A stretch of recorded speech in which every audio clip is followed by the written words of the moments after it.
Paulson Adebo's standout performance at New Orleans Saints training camp doesn't just mean good things for their defense, it means great things for their wide receivers as well. And is doubt around Jameis Winston at this point just willful dismissal? We got all of that and a little bit of lanyap for you on today's episode of Locked On Saints. You are Locked On Saints, your daily New Orleans Saints podcast. Part of the Locked On Podcast Network, your team every day.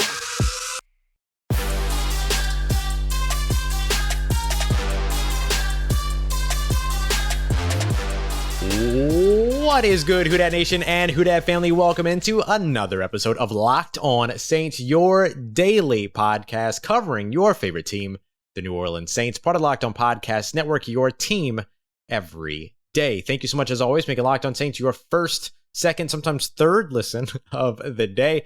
Appreciate you, as always, for finding us on all of your favorite podcast apps or on YouTube as well. And I'm your host, Ross Jackson, at Ross Jackson Nola on Twitter, your New Orleans Saints expert, credentialed member of the media. You can find me every day over at USA Today's Saints Wire, Tuesdays on Locked On NFL, and here with you on Locked On Saints every Monday through Friday. Now, this is our pre-recorded evening episode. We had our live episode earlier today, getting you caught up with all of the major observations around New Orleans Saints training camp day 3. Make sure you don't miss that.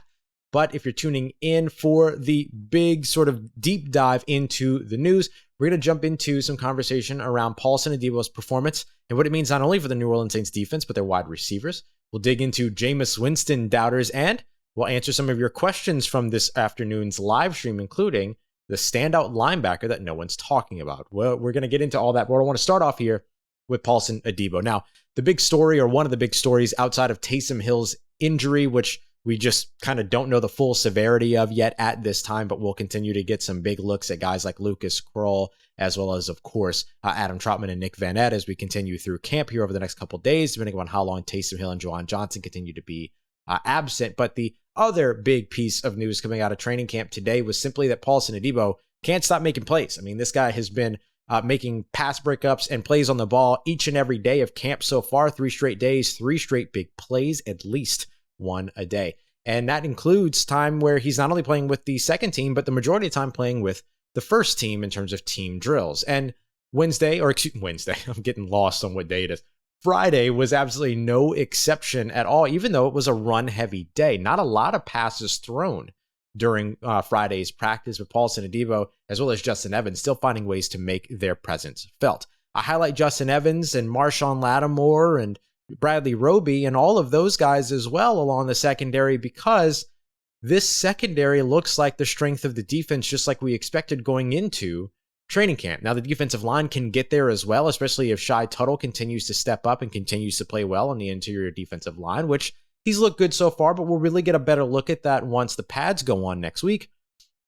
But as of right now, the secondary is the strength of the defense. And that means that the strength of the offense gets to go up against the best part of the defense that it faces on a day-by-day basis during practice. So that brings us back to one of the things that Kris Richard highlighted a long time ago, which was iron sharpening iron. And that very idea was backed up by Marquez Callaway, who we spoke to after practice today. We got to talk a little bit about how it is going up against this New Orleans Saints defense and how it helps to make them better on a day-by-day basis over in the receiver room. I feel like earlier, I feel like our defense is one of the best in the league, and any way we can pick on, whether it's physical or mental, because I was asking Adibo questions about how he's playing and what he's looking at. So just things like that, picking their brain. They know more about their stuff than we do. So same thing, they ask us stuff all the time. When we take this outside release, why we're going this way when they're playing a situation. It's just like iron sharpening iron. We're here for them, they're here for us. This brings us back to an earlier conversation that Kris Richard had with Aaron Summers on the New Orleans Saints official podcast a couple of months ago, where he talked about the New Orleans Saints team being an each one teach one team. That means that everyone learns from the coaches and everybody learns from each other as well. And you hear that right there from Marquez Callaway talking about how he'll go to Paulson Adibo and say, hey, why did you play this that way? Or Paulson Adibo or other defensive backs will come up to him and say, hey, why'd you take an outside release? A defensive back will continuously go to a wide receiver, or a wide receiver going to a defensive back and asking questions like that makes them better at their game. helps them understand what they're expecting or how to react to what the person opposite them is doing because of the work that they're putting in practice and the communication and cohesion and synergy they have with one another. That translates to the field on Sundays or Mondays or Thursdays. This is the type of work that's unique when it comes to the relationships that you build across the offense to defense line or even the special teams line. So this is really cool to hear from Callaway talking about sort of that iron sharpening iron approach and the fact that these guys all lean on one another to get better.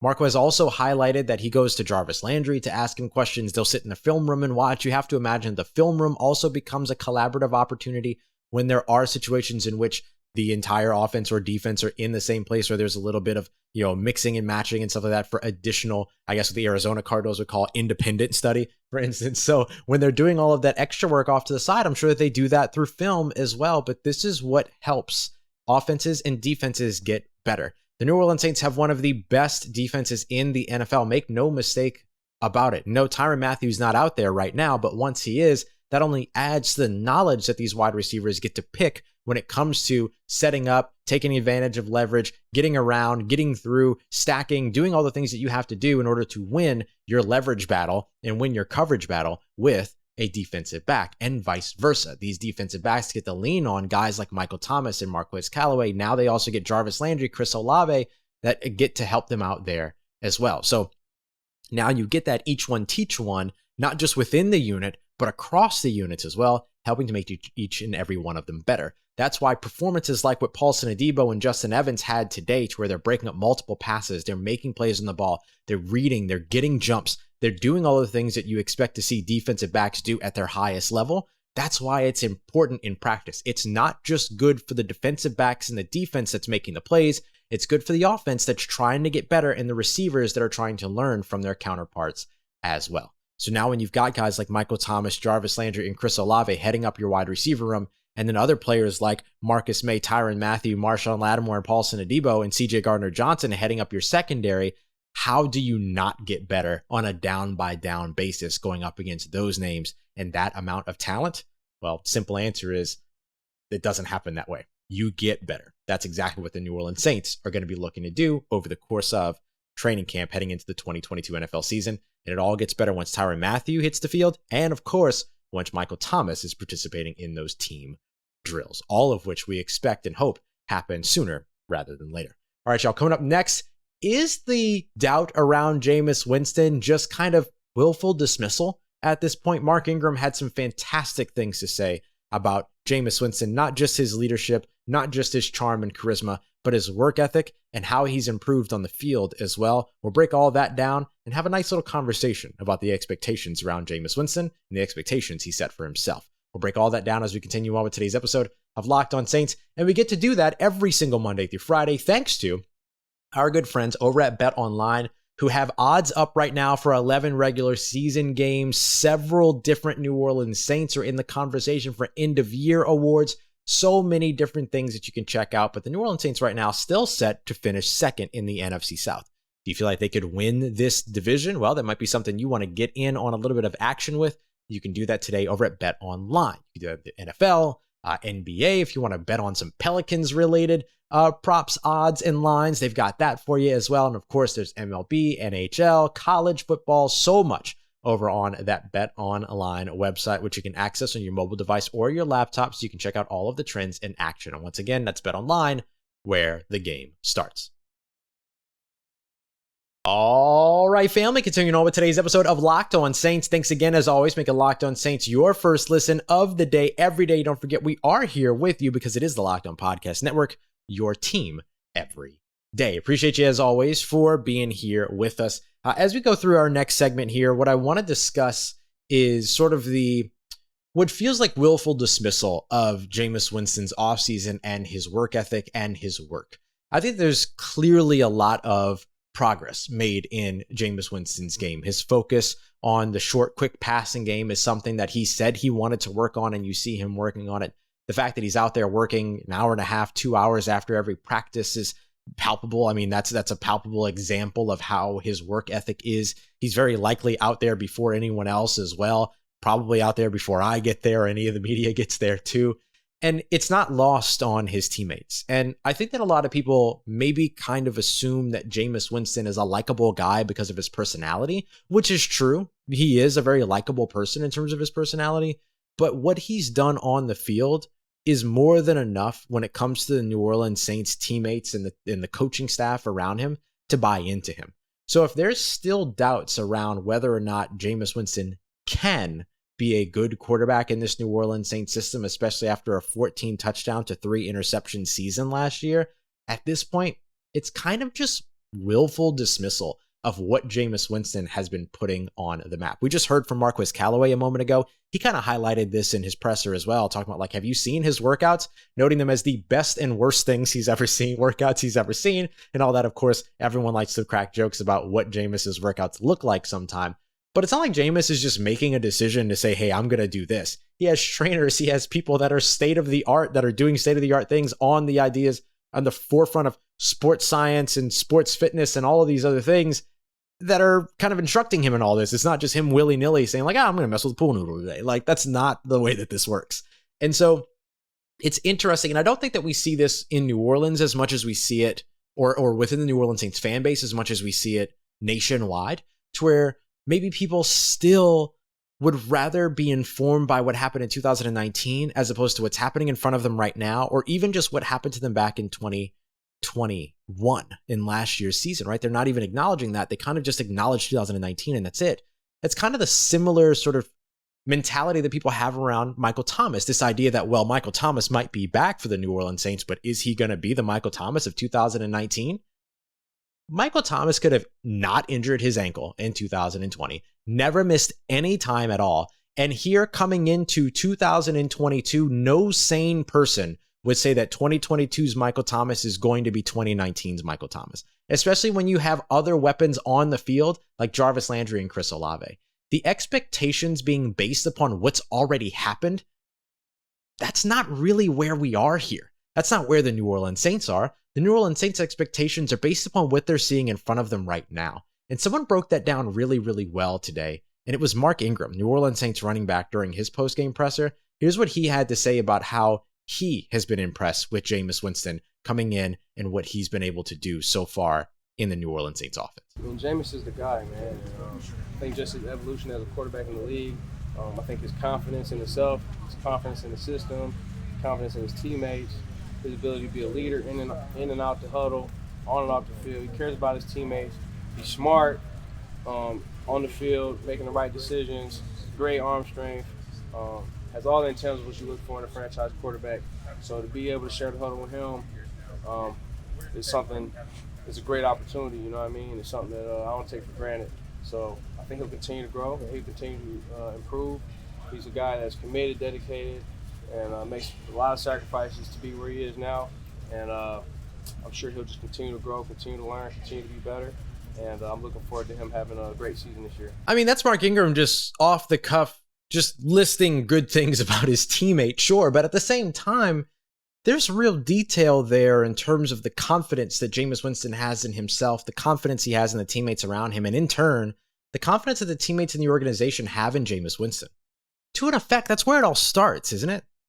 The mental side of the game, trust, an understanding of the scheme and the playbook. Mark Ingram talking about how smart Jameis is and how good he is in and out of the huddle in terms of a commanding leader.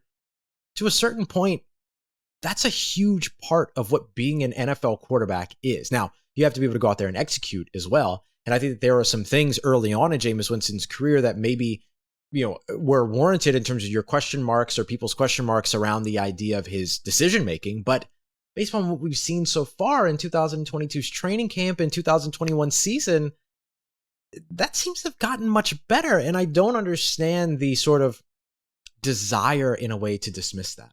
So at some point, these national folks that are looking at the New Orleans Saints and saying, well, they'll only go so far as Jameis Winston can take them, aren't really considering how far Jameis Winston can take them. One of the things that Mark Ingram said was that this team has Super Bowl aspirations. You don't have Super Bowl aspirations as a team if you don't believe in the quarterback in front of you. And some of these folks are still making claims that Taysom Hill's contract is indicative of the fact that Jameis Winston, that the New Orleans Saints don't believe in Jameis Winston, or that Andy Dalton is indicative of the fact that the New Orleans Saints don't believe in Jameis Winston. Andy Dalton was asked today, what's your role in the New Orleans Saints team and on this roster? And what he said was that his role is to support Jameis Winston and help make him the best quarterback he can be. Not to take his job, not to compete for a starting role, none of that. So if there are people still trying to use Taysom Hill and Andy Dalton and this team's build and makeup as evidence against the idea that the New Orleans Saints trust Mark Ingram, trust Jameis Winston, I would highly, highly suggest trusting Mark Ingram over those folks. So coming up next here in just a moment, we're going to wrap up the show with your questions from our live show earlier today, including the standout linebacker that didn't really get a lot of attention going into training camp and is very soon going to be leaving people with no option but to say his name. We got that coming up for you as we continue on with today's episode of Locked On Saints. Let's get it, Who Dat Nation. Wrapping up today's episode of Locked On Saints with your questions as we continue on with our training camp programming here on the show. Remember, we're doing live shows after every training camp session with a more in-depth look at the 2 or 3 biggest stories of the day in a later episode, including also answering your questions from that live stream. So we're diving into some of your questions here. This first question is from Rose City D, who asks, how are the linebackers that the New Orleans Saints brought in looking, particularly number 58? So number 58, of course, is Eric Wilson, the New Orleans Saints veteran that they brought in, formerly of he was with the Chicago Bears. I believe he's 6 years in the NFL at this point. He got a lot of experience. He is the linebacker that not enough people, I think, talked about. I pegged him to make the roster going into 2022. And based upon what I have seen so far during training camp, nothing is changing my mind around that, at least as of right now. Now, we haven't gotten to see Pete Werner out on the field yet, so that means we're getting a good look at players like Eric Wilson, as well as, of course, DeMarco Jackson, Caden Ellis, Zach Bond, and others. But when you really look at Eric Wilson, I mean, this guy has the NFL experience, and it shows. He does a very good job at keying and diagnosing everything that's happening in front of him. He's got really good click and close ability. Click and close meaning that like the light switch kind of clicks, right? He sees what's happening and he's able to close on that ball carrier. So he sees things developing in front of him very quickly and he's able to get involved in that. Doesn't necessarily have the sideline to sideline ability of a Quan Alexander, who's now a New York Jet, or even a DeMarco Jackson, but it's not for any lack of effort. And it's certainly not for any lack of his ability as a whole out on the football field. We've seen him in a couple of different spots amongst that second unit, playing in a couple of different responsibilities when it comes to linebacker. But so far, I really, really like what we've seen from Eric Wilson, number 58. And at this point, I still believe that he is going to be one of the linebackers to make the roster in 2022. Let's go to Eric Howard next, who asked, Ross, are they starting to get, is special teams starting to take form yet? And if so, who is surprising you? So in yesterday's practice on Thursday, they tried out 18 different players at gunner, not including the reps that JT Gray took. So I guess 19 different players, but JT Gray is one of those guys. We also saw them spend a little bit of time on kick return coverage as well as kickoff coverage. I guess that's the same thing. But anyway, we're seeing them spend a lot of time there. And yesterday was really a big special teams day on Thursday. Friday had some special teams elements to it, but not as heavy as Thursday's was. So all of those things are starting to take shape. We saw John Parker Romo, the kicker number 15, who's there along with Will Lutz. I believe he went 5 for 5 or 6 for 6 yesterday during his kicks. We didn't really see anybody get after some field goals today. But yeah, there are certain parts of the room that are starting to take shape. We'll get a better idea of that as it continues to roll along.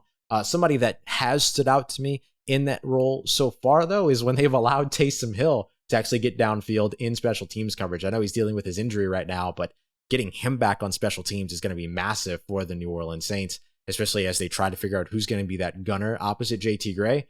I say as of right now, you can go ahead and pencil Taysom in as one of the players that's going to be involved in that competition, along with guys like Alante Taylor and Bryce Thompson, because when Taysom's screaming down the field coming right at you, he's proven that he can make a big impact on special teams that way. Next up, we go to Baldy B, who asks, is Traequan Smith expendable? So I wouldn't say expendable. Look, remember, Traequan Smith is the player right now outside of Michael Thomas on this roster at wide receiver that has the most experience in the system and is probably your best blocker at the position.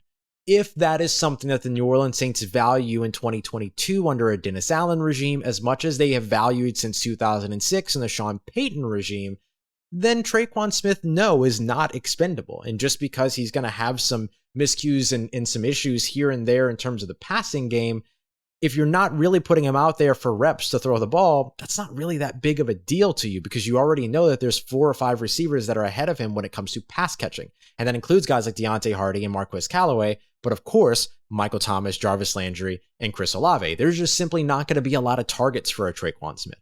So if Traequan Smith makes the roster, it's dependent upon his ability, or contingent upon his ability, to be able to rise to the occasion and be utilized in other ways, including as a run blocker. So if the Saints value run blocking at the wide receiver position the same way this year as they have in the past, then no, he's not expendable. If they don't, then perhaps that means Traequan isn't necessarily a lock for this New Orleans Saints roster. Let's get to King Arthur next, who asks, Ross, are you confident in the tight end room? So I am when Taysom Hill's involved in that conversation. I'm a little bit less confident in it when he's not, but I will say this. One of the things that Taysom Hill has been able to do that's been really unique is that he helps to make the rest of the tight end room better. Him as a person with quarterback experience, legitimate NFL starting quarterback experience, is able to pinpoint exactly what it is that a player is looking for, a quarterback is looking for from the tight ends in that tight end room when they're getting ready for a game or game planning or out on the field or during practice, all of that. That is invaluable information for those tight ends to have in their room at all times. That's really, really nice. So guys like Adam Troutman, Nick Vanette, Juwan Johnson, and even a guy like Lucas Kroll, right? They end up benefiting from what it is that Taysom brings from the mental side of the game and his understanding of what to do as a tight end with the quarterback perspective. The thing that is nice right now, though, I don't want to say is nice because obviously these two guys are dealing with injury, right? Taysom Hill, Juwan Johnson, both not participating in practice over the past couple of days. Well, Taysom kind of did yesterday. He was there for some of it, a good portion of it. But anyway, it does give you an opportunity to get a look at Lucas Kroll. And so far, what we've seen from him is really good. I mean, he does not move like a 6'6", 250+ pound person. He moves like a smaller receiver, and that's good. He's also a very willing blocker. So just because he has the agility doesn't mean that he plays scared or plays skinny. He plays big, and he has the ability to turn some things upfield, right? You can see now, you can find the clip on Twitter and social media, all of that, of Andy Dalton hitting Lucas Kroll on that crossing route on the right or left sideline, and him being able to turn it up and pick up some additional yardage behind it. And that wasn't him on, being guarded by a rookie like DeMarco Jackson or somebody unfamiliar with the system at all. He was guarded by Caden Ellis, who's been in the system for a while and has shown his propensity for pass protection. So this was, or pass coverage. So getting to see Lucas Kroll as much as we have, getting to see Adam Troutman as much as we have, is kind of the benefit to this timeline presently. Although you hope that Taysom Hill and Juwan Johnson get back in the room as quickly as possible, back out on the field as quickly as possible, because then I'll feel much better about that tight end room. And we'll wrap up with, what is it? Apollo number 1. How's Andy Dalton doing? Haven't heard much about him. And I assume that he's taking mostly second team snaps. That's correct. He's taking strictly second team snaps. He's not getting involved in first team at all. That's all Jameis Winston. I spoke a little bit about the relationship that Andy Dalton has made with his role and with Jameis Winston, of course, as being somebody that's there to help support the young quarterback and help make him the best quarterback that he can be. So really like what we've seen from Andy Dalton so far. He's learning a lot, and this is he said today is his 6th straight year learning a new offense. So that's a lot. You got to be a really smart guy to be able to do that. And those smarts, that intelligence, that ends up impacting and helping Jameis Winston as well. Because when Jameis Winston comes off the sideline on game day, or comes to the sideline on game days after an offensive possession, Andy Dalton and him get to sit down and talk about what they're seeing from different perspectives. That's invaluable information, just like what we talked about Taysom Hill brings to the tight end room, Andy Dalton brings to that quarterback room. All right, family, I will see you tomorrow live after our Saturday practice. Remember, first practice will be, this is the first practice that will be open to fans. So we'll be tweeting during all of it. If you can't be there, make sure you're following along on Twitter so you can keep up to date with everything going on around New Orleans Saints training camp day 4. If you are going to be around, make sure that you say hi if you see me. And of course, we'll be here live with you right after that practice, or soon after that practice, to give you all of the observations that you need so that you know what's going on with your New Orleans Saints in training camp. Thank you very much. As always, make a Locked On Saints your first listen of the day every day. Next, go and check out that Locked On NFL podcast so you can figure out what else is going on around the league, all in less than 30 minutes. I appreciate you, as always, making me a part of your day, a part of your routine. If you see me, say hi. And of course, I will see y'all tomorrow. But for everything you need in between these episodes, make sure you follow me on Twitter at Ross Jackson, NOLA. Hit me up. Learn how the family's doing. Let me know how you living. Let me know how you momming them. And trust Who Dat Nation. I'll holla at you.